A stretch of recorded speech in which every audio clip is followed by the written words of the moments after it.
So, hi everybody. Welcome to In the Dark.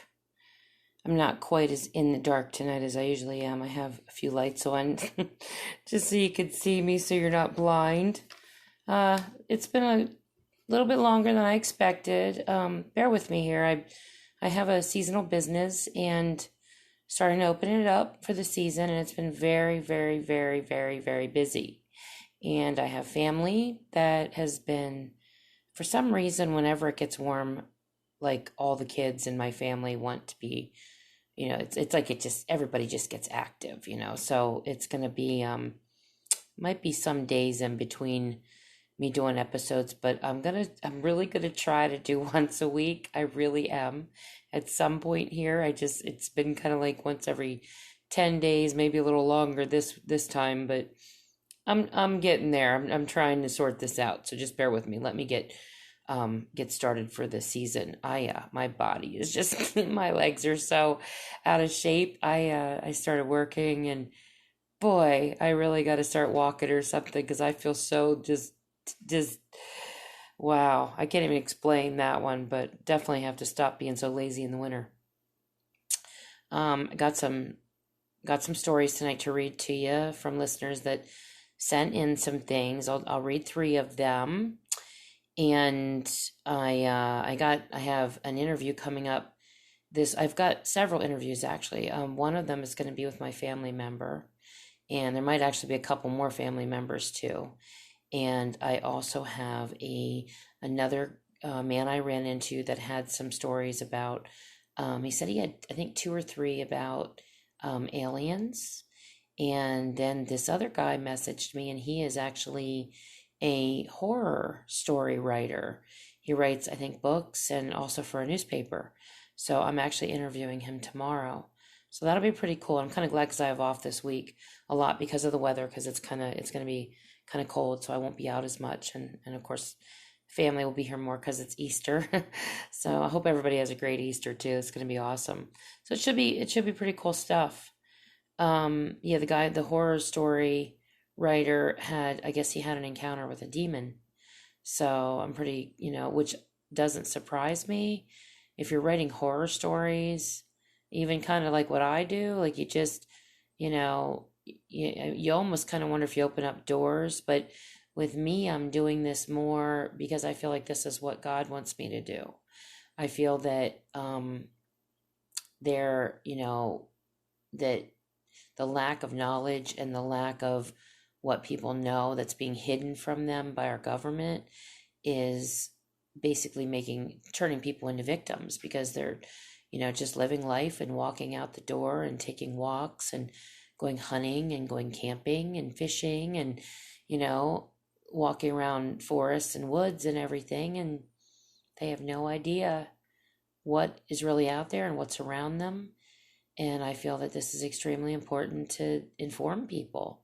I was just listening to another episode tonight of David Paulides. There was three more missing people he brought up. I mean, he's just got, I don't know how many cases of missing people that, the evidence and the way they're killed and the way they're found. Some of them are never found.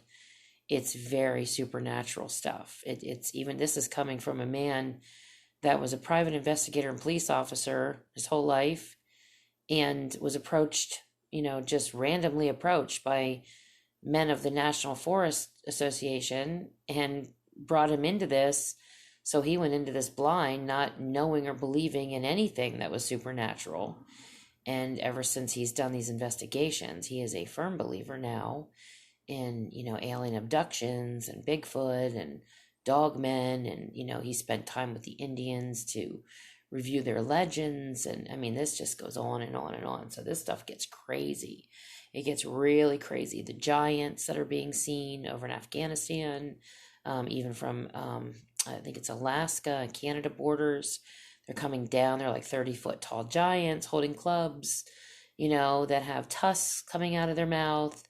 And people are seeing these things that have never been believers. They've never seen anything like this. These are credible people.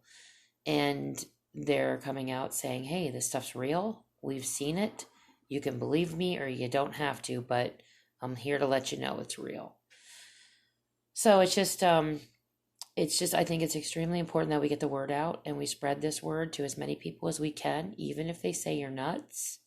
At least spread it, because it's still going to plant those seeds, and it's going to let people think about it and maybe even be a little more cautious when they're out in the woods or wherever they go, because there's always that what if.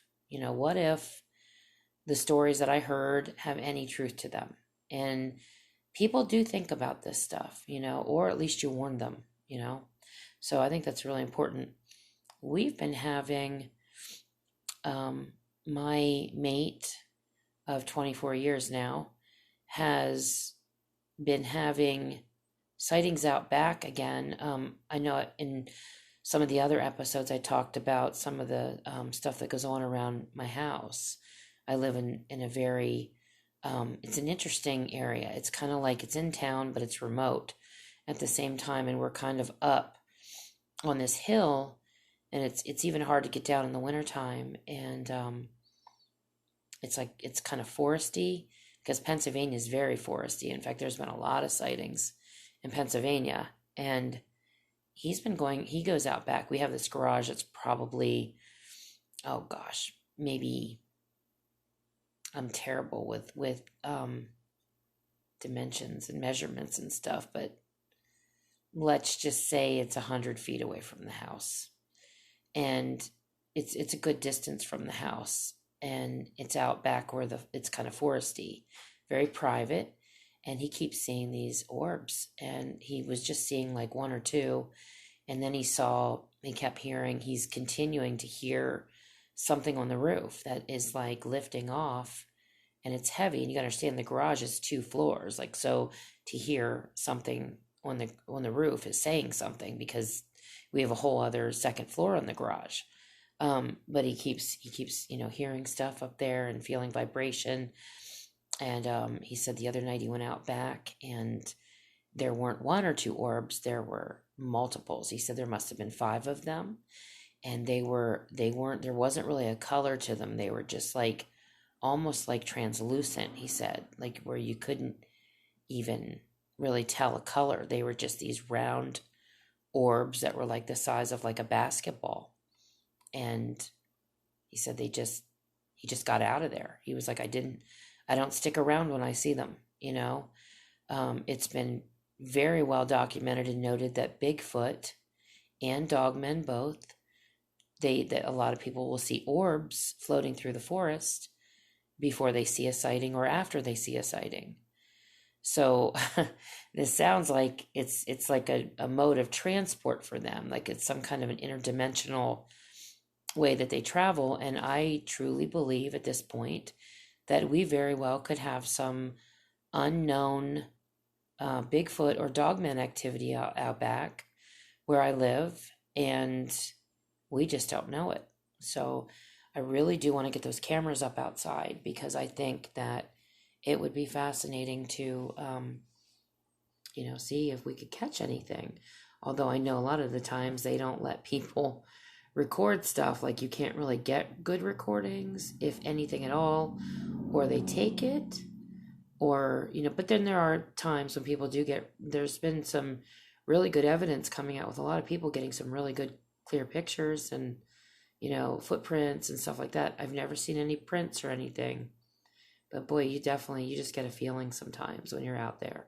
It's a very interesting place we live in. It's just, you just have to feel it. Like you can just feel this whole vibe around where we live. Like you can just feel something's off. It's very frightening, because I have to drive in at night. I run like a snack bus, and I pull in out back right around where Matt sees these orbs. This is where I pull in at night, and I don't get done working until nighttime, till after dark, because that's when, I'm just out running around till like 8 and 9 o'clock at night. And so when I pull in, it's really pitch black out there, and you just get this really crazy feeling that something's really off. And so what I started to do was, now I started to pull my car around out back. I usually park my car up by the house, and I've started to pull around out back. We have 2 ways of getting to our back. We've got the front way and the back way, and I've been going around and pulling it out there, so when I get home on the bus at night, I can just jump out of the bus, get done, close up, and I still got to kind of grab extension cords and things like that, so it's still scary. Although I have started to take like things off the bus that I need to remove at night, like when I pull over to get gas and stuff like that. So that kind of saves me some time and some fear. But I pull the car out back there and I just jump right into that, and then I pull up to the house. So it's a lot nicer. And I usually carry weapons and flashlights and stuff like that, but it's really freaky, you guys. It's I can't explain it. It almost makes you want to move, just because, you just feel like it's just an area where like the neighbors aren't around. There's nobody back there. Like, it's really freaky and scary and dark. So, and we even have lights on out there, and it still just you can't light it up good enough. You just can't. So, but that's what we've been dealing with, orbs out there. And I haven't seen them yet, but Matt has. And Matt is definitely not somebody that would make stories up. He always doubts stories when he hears them. And he kind of like chuckles, and, he tries not to believe in anything that he can't prove. So for him to say this, I know it's true, because he would not make this up. He just wouldn't. So definitely something going on out there. And it's so weird because we've got caves up there too. Like we have right up, we have got, it's crazy because we live up on like this hill that's kind of mountainous a little bit. Right below us is a stream of water with lots of trees. And then right above this stream of water, we have caves. So, and then we have a cemetery right up the road. And we live on this road that used to be where copperheads and stuff would come, because they would, they were trying to, free slaves and stuff. So the whole dynamic of this area is pretty crazy. And it's in Pennsylvania. So that in itself is just saying something. It's crazy stuff. I do want to read you a few stories. I'm kind of excited about these interviews coming up too. But there's a guy too I wanted to mention that Matt works with. He did work with him. He doesn't work with him anymore. He was an older man, and he's going to try to get a hold of him again. He doesn't know if he can. But he said, I don't know where this guy lives. It's kind of like, I'm going to guess up Route 14, like around, it's a very heavily wooded area up there. And he said he thought it was Mount McKinney or Mount McKinley. But anyway, this guy he worked with was an older gentleman. And I guess if you go to his house, he's got like all these booby traps and stuff around his house. And I guess his sons would make fun of him because he like literally, he lives in like this cabin in the woods, and he's turned his whole house into like this booby trap because he has seen Bigfoot. He's seen many of them many times up on this mountain. And he said, and the other thing was that you can hear like, it's like there's machinery going on inside the earth. And that kind of reminds you of the reptilians and stuff. But he said that like he actually would put his ear down to the earth, down to the ground. And he said that you can hear, it sounds like machinery is like inside the earth going off. And he thinks it's associated with like the Bigfoot and the sightings he's had. So he lives in fear. He didn't want to give up his property, obviously, but he lives in a lot of fear. So he booby trapped his house in case a Bigfoot were to come up to the house or anything. It kind of reminds me of a story that I heard about this man. He was a father, and he was out in the cornfield. I think it was like in Nebraska or something. And his family was calling him in for dinner, and they were standing on the porch waiting for him. It was his son and his wife, and I think maybe his daughter. And I guess he was walking through the cornfield, and they saw him. They were waving to him. And all of a sudden, he just disappeared. I guess the earth literally opened up right underneath his feet, and he disappeared into the earth. And then it just like, whatever did this was it like put the earth back, or a section of it. Like, I don't know what technology they have, what they use, or how they do the stuff they do. If it looks like fake dirt, if it's like a platform that opens up and on top of it's like a layer of dirt to make it look like it's earth or whatever. But wherever he was walking, he disappeared into the ground. His family ran out to him. They were trying to find him. They were panicking, trying to dig around the areas, trying to pinpoint the area. They could hear him under the ground being carried off as he was screaming.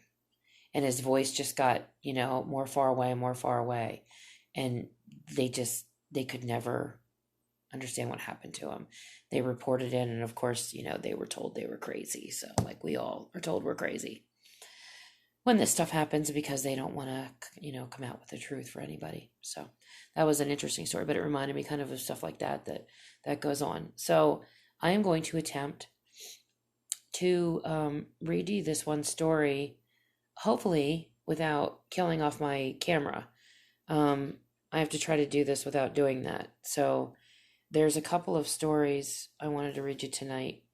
One is, it's a story of mine. It's something that happened when I was younger. And I'm going to kind of give you the precursor to what happened, why, kind of goes into what happened to me. So hang on a second. I found this on the internet today. I was looking up, hang on a second, I got to go over here. I was looking it up for you so I could give you the details of it. The title of it's Remembering the Montoursville High School Victims of TWA Flight 800 in 1996.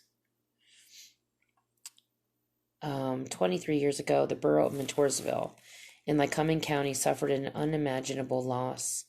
At 8:02 p.m. on July 17, 1996, Trans World Airlines Flight 800 left from JFK International Airport bound for Paris. At 8:31 p.m., the Boeing 747-100 exploded over East Moroccas, New York, 12 miles off the coast of Long Island. All 230 people on board died, including 16 students and 5 chaperones from the Montoursville Area High School French Club headed to Paris. Hang on, I got this candle in the way here. What followed was unbelievable grief and anguish. Family members left the following morning by bus to New York. The community gathered at the school to mourn. News media flooded the area. And so it just goes into give you a bunch of names of all the kids. I don't want to, give you the whole list. There was a lot of them. And what happened, what transpired, what ended up happening, or what they found was, I think it was like a mail carrier or something. Somebody had put like a sack of what they thought was mail in the front of the plane, and it actually exploded. They believe it was a bomb that killed these people. So this was really, I remember when this was going on, I was actually living in Montoursville at the time. And I remember the night that I was laying there, and it was about 1 or 2 o'clock in the morning. It was late, and everybody in the house was sleeping. We only had one pet. We had a cat, and we had my boyfriend, our daughter, the 2 boys, and we were all basically tucked in for the night. I was the only one that was awake. And I was laying there on the floor because the kids decided they wanted to sleep on the floor. And we lived in this house that I always felt something was in this house too. Like every place I go, I can feel spirits or demons or whatever. Like it's because I'm an empath and I'm a psychic. So because of that, I can detect everything. And it drives me crazy because I can never relax. I can never, just be normal or have a normal life because I can always feel everything around me. And it's just unbelievable.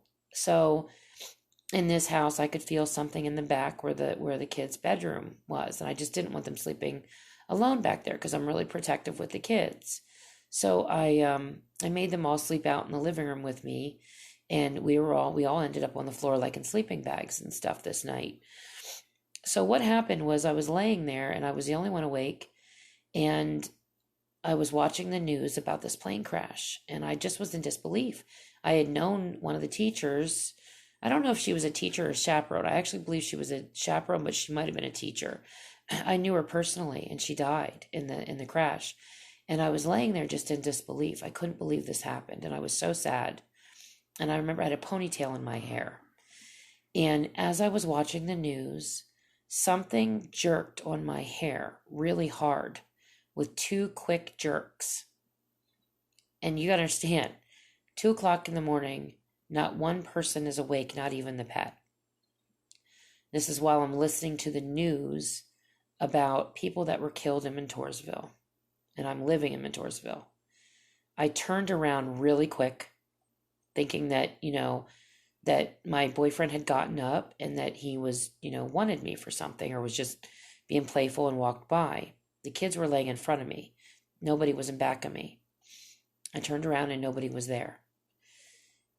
And I was like, I thought maybe I was imagining it. You try to convince yourself that there's no way that I just felt that and that it was something, otherworldly. You're just in disbelief. So I turned around and I just kind of brushed it off and I started watching the news again, and it happened again. My hair got yanked. I'm talking hard. This wasn't like, where you kind of catch your hair on a shirt or something like that. It wasn't like that. Something literally took my ponytail like up towards, I would say, halfway up my ponytail. My hair's very long, and they yanked on it twice. It wasn't once, it was twice, and it was a yank.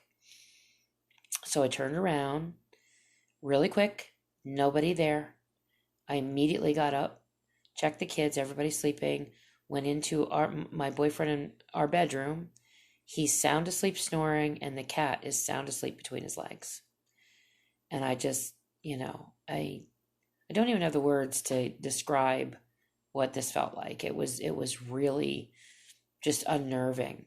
And the fact that I was in the location I just couldn't get over it. And I couldn't understand who it could be. But you have to understand, like, when you do have psychic abilities, spirits are drawn to you. So these were people that ended up in spirit from the same town I'm in.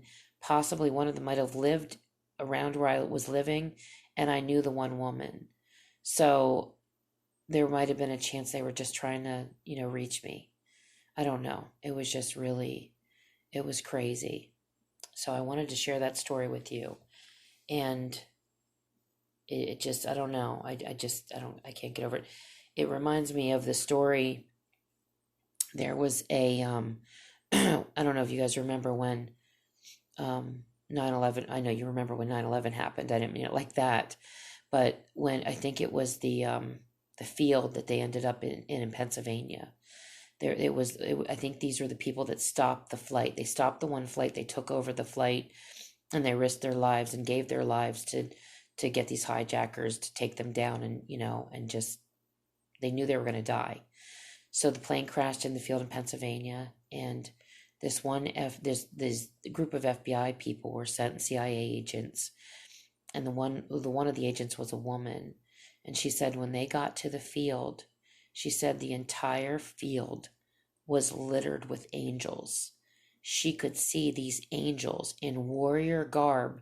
She said they were dressed like centurion soldiers, and they were massive. She said they were huge, and they were all over this field like standing guard. And she said that she knew instinctively the one that stood out in front was the Archangel Michael. And she said that she didn't want to tell her captain right away, but they got back to the station, and he knew something was up, and he got it out of her. And he was just in disbelief. I mean, he believed her, but he said he couldn't get over it, and neither could she. She said she couldn't believe it. It was like a total revelation of God that day when she got to this field and she saw these angels with her own eyes, and they flickered in and out for a moment, but she said they were everywhere, and they were literally garbed up like they were going to battle. They had like breastplates, knee plates, helmets on, like spears, like swords, things like that. It was an amazing story, but it's a really cool story. I'll have to try to find the link sometime and tell you what it is, because it's really worth watching this. It's really a neat story. So I am going to try to do this thing I'm doing with the stories. It's kind of scary. Okay, so Allie sent me a story. I'm not going to give her last name. I'm just going to go by her first name.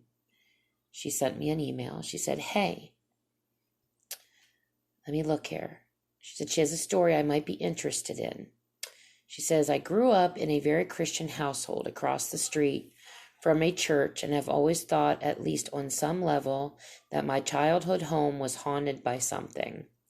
Join the club there, Allie. I know what that feels like.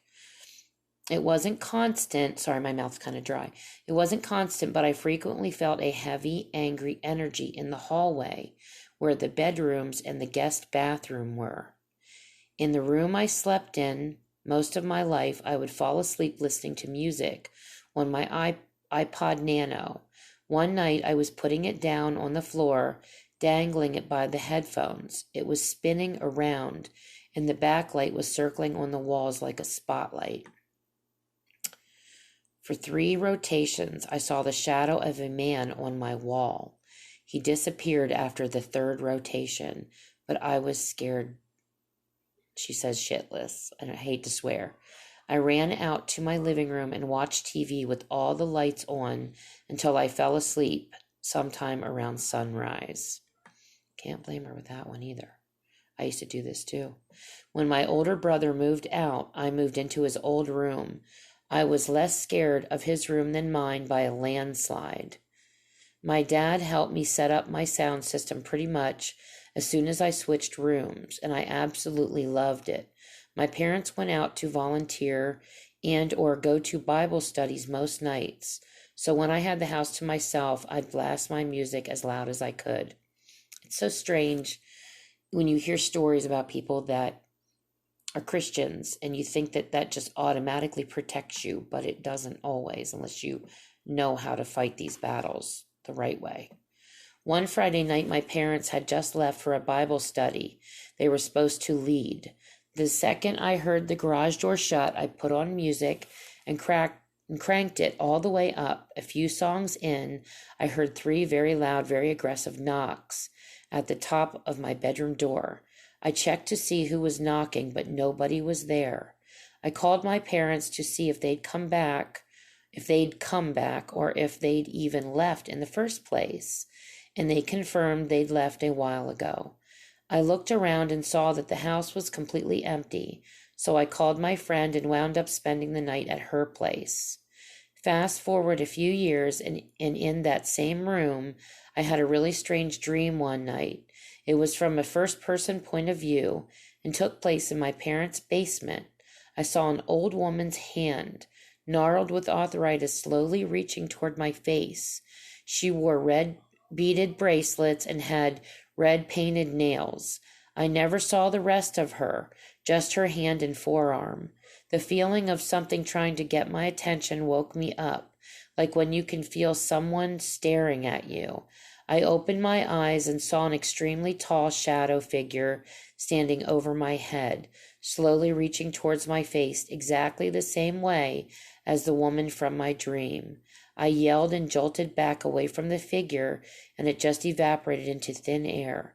Everyone I've told about that has called it sleep paralysis, but I think it was different since I could yell and move. Definitely different. I think so too.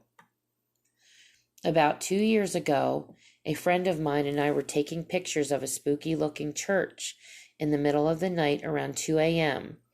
I was kneeling down taking pictures of some roses in front of the church entrance when my friend, very gently and very quietly, put her hand on my shoulder and told me to look up. Across the street, directly under a street light, was an unnaturally tall, black silhouette of a man with grotesquely long fingers. He just stood there motionless. We speed walked back to my friend's car, and when we turned the corner out of the church parking lot, he was gone. The entire car ride home and several hours after, we were freaking out at the fact that we should have been able to see features on him, that he was so completely still, that his hands were so enormous, that he was taller than anyone either of us had ever seen.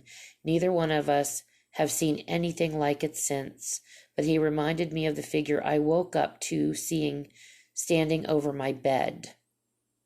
Anyway, thank you for reading my stories. I hope they're useful for your podcast, and believe me, I couldn't make this shit up if I tried. Haha. A friend of mine grew up in a household where his dad practiced satanic rituals, so he's got some truly wild stories to tell if you wanted me to give them to you. Definitely would like that. This is funny to me because a lot of times, like a lot of people will identify some of these silhouettes and figures as this really tall black man, that like that's kind of what it reminded her of. But then in her dream, she's seeing this woman with gnarly hands. It's an old woman. So in fact, it could actually be this old woman, but in spirit form, when you see like the shadow or the spirit form of her, where you can't really make out what she really looks like, her features or anything, it actually takes shape of like a male. So it's interesting, but we have to remember that I believe, this is just my beliefs, that this stuff is demonic, that they're demons. And so even though it looks like an old woman, I believe that it's still a demon, and it's presenting itself however it wants to. So it's interesting.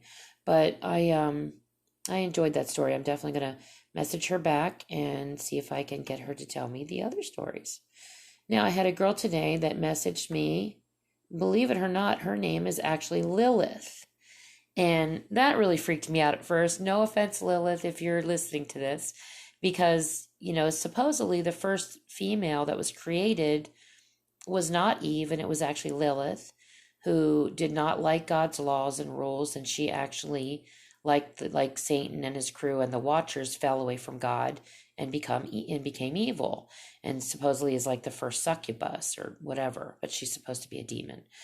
And so when I saw this name today, I thought, I wonder if this is really a girl named Lilith, or if this is like, you don't know who's contacting you. So it was kind of crazy to me, but it ended up to be a girl, and I was very happy about that. So just sending a shout out to Lilith and a hello, and hopefully I didn't offend you by telling the story. So the story I had in mind was something strange that happened about 10 years ago in a cemetery. I'm not really sure what I saw, but I thought it might be interesting. My guess is that it was a spirit or something of that nature. There might have been two that I saw. There was some weird stuff going on that night. This was when I was about 19, and I was with 4 other people. The place we were at was pretty out of the way and abandoned.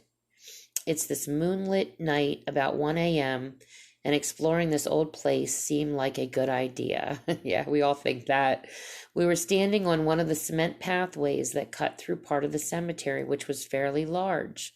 We're standing there discussing what to do, where we want to go, that sort of thing, standing in a circle.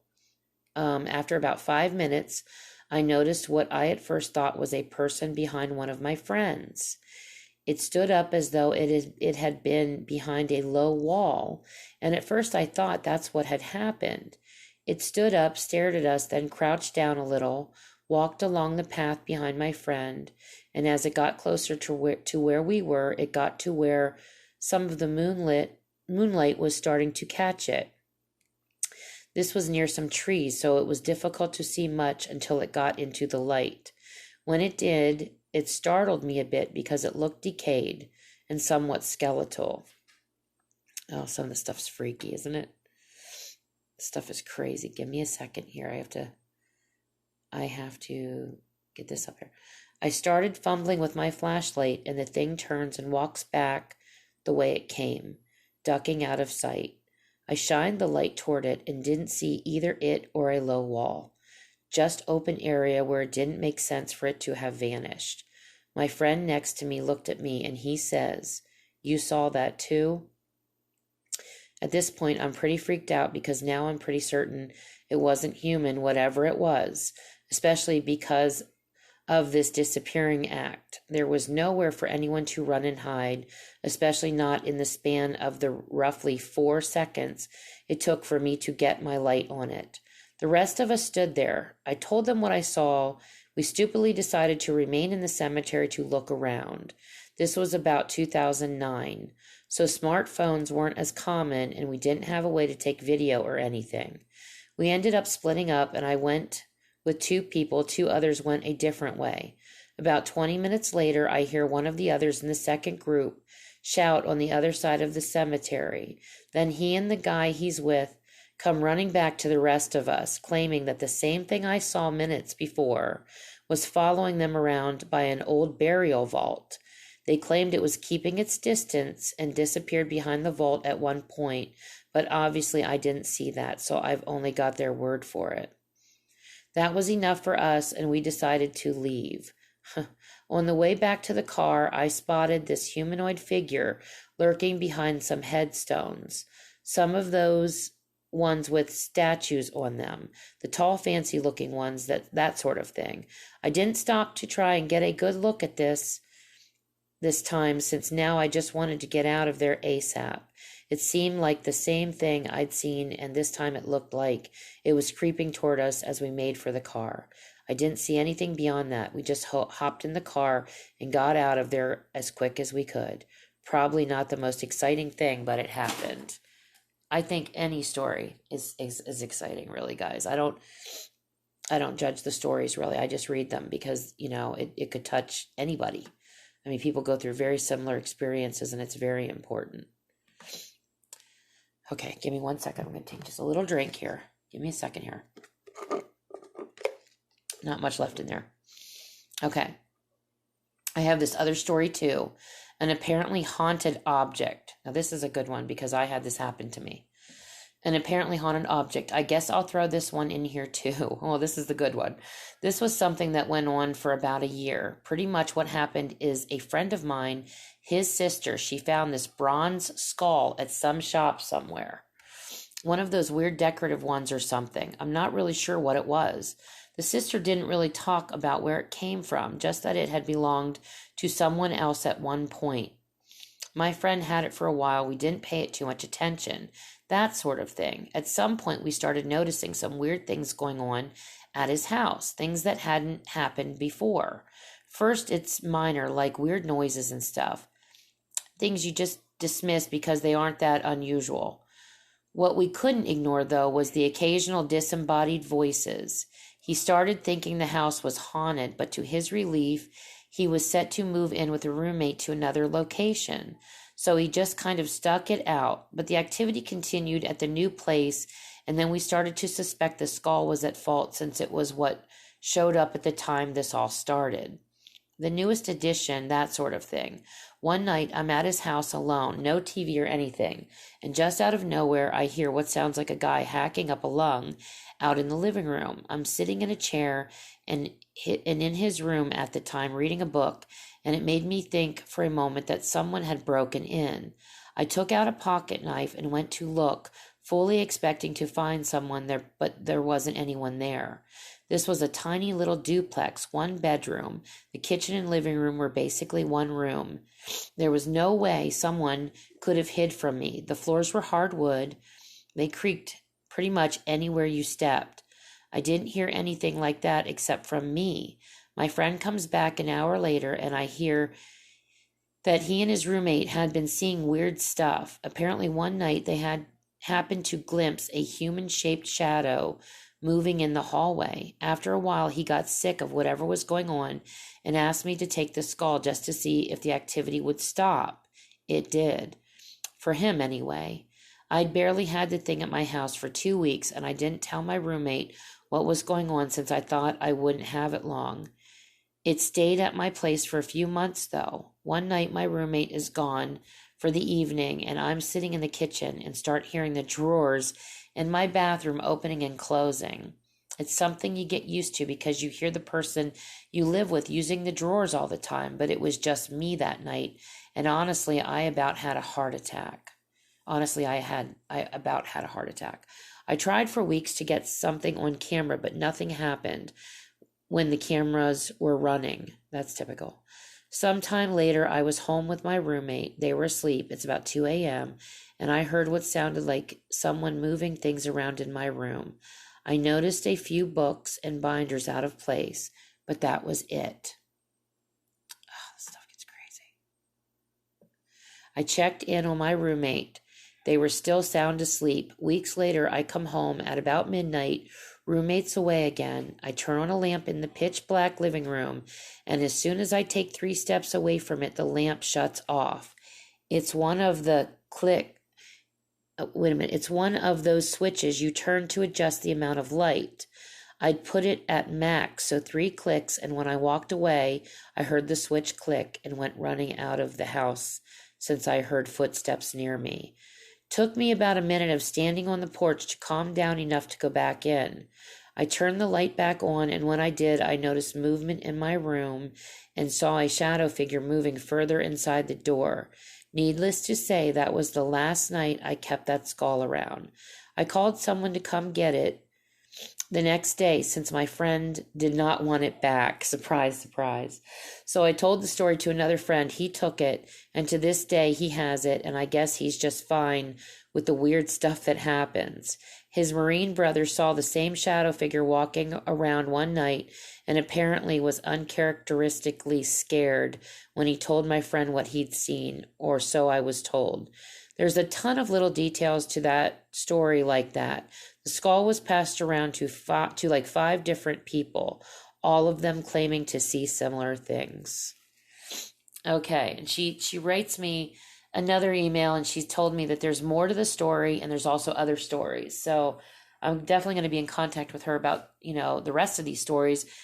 I guess it was passed around to 5 different people in total, and each one of these 5 people have a story about it or stories about it. So I'm going to try to find out what all their stories are, and then I'll let you know. And she has other stories too. So what this kind of brought back something with me. I had a dresser. I had found this antique dresser. Sorry about the noise in the background. I have a son that's upstairs playing video games, and he is just absolutely having a really good time right now. So if you hear him yelling, that's what's going on. The antique dresser I had in the house, I always had this really weird feeling about this dresser. Nothing happened with the dresser, but I always had this really, with my abilities and stuff, when I looked at the dresser, I felt that at some point I was going to see somebody in the dresser, like in the mirror. It was like one of those vanities that was like the two like little mirrors on the side, and then the really long dresser in the middle, and then like a little bench goes with it, and there's like a couple drawers on either side, like 3 drawers. And it was something like that. And I just knew that, like, if I had kept it, that I was going to see a person, like an older antique person from a different, time or something in this mirror. And I always got kind of creeped out by it. So I understand what she means by this. And I think it's so crazy and so strange that we can feel what the object is that's causing it. Like, just for them to even, put 2 and 2 together like that it's amazing to me. So I thought that was pretty cool. And the other thing too is I have a clock that is, hang on, I'm gonna reach over here for a second. I have a clock that is like this with me. This clock I have, this is really weird, but I might have told you guys this before, but it's this beautiful, it's a regulator clock, and this thing is gorgeous. I'll have to put a picture of it sometime. And I couldn't part with it. It was just beautiful. But every time I would wind this clock, it sat for years. I didn't ever wind it because it was broken in the way that, like, it would stop like a minute before the hour, and it would never like really, it doesn't like, it would chime like a minute before the hour. So it needed adjusting or something. So I wouldn't wind it for years. And then one year I started to wind this clock. And when I did, every time I wound it, somebody died that I knew, somebody that I really loved, that I was really dear to me. And it happened 3 times. And I thought, my God, and I started making this weird like association between this clock and these deaths. Like I just felt like I wasn't supposed to wind this clock. And it had something to do with the fact that the time was off on it. And I don't know where the clock came from. I bought it in an antique shop. And it's beautiful, but I will not wind this clock. I thought about burying it. We talked about destroying it, burying it, burning it. Like we didn't know what to do because we didn't want to give it to somebody and then have them wind it and then have it affect us too, or even them. Like we didn't want, to affect their family, but even for it to carry over to still be affecting ours or our friends and stuff. So I just have it on my wall in my living room, and there it stays. So I don't do anything with it, but it's pretty, interesting and crazy stuff. So I understand exactly what she means about these objects. Kind of reminds you, there was this little show on TV called, what was it called? Not Stranger Things. It was a little shop, Unordinary Things, something like that.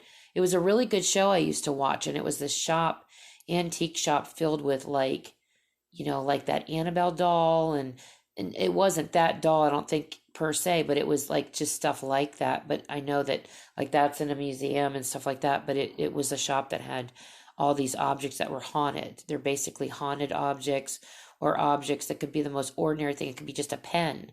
And somehow or another, these demons or spirits attached to these items. And these were supposed to be some true stories. So it just, they can attach to anything. So be careful what you bring home. I even heard there was a story about a person that had a piano that this happened with.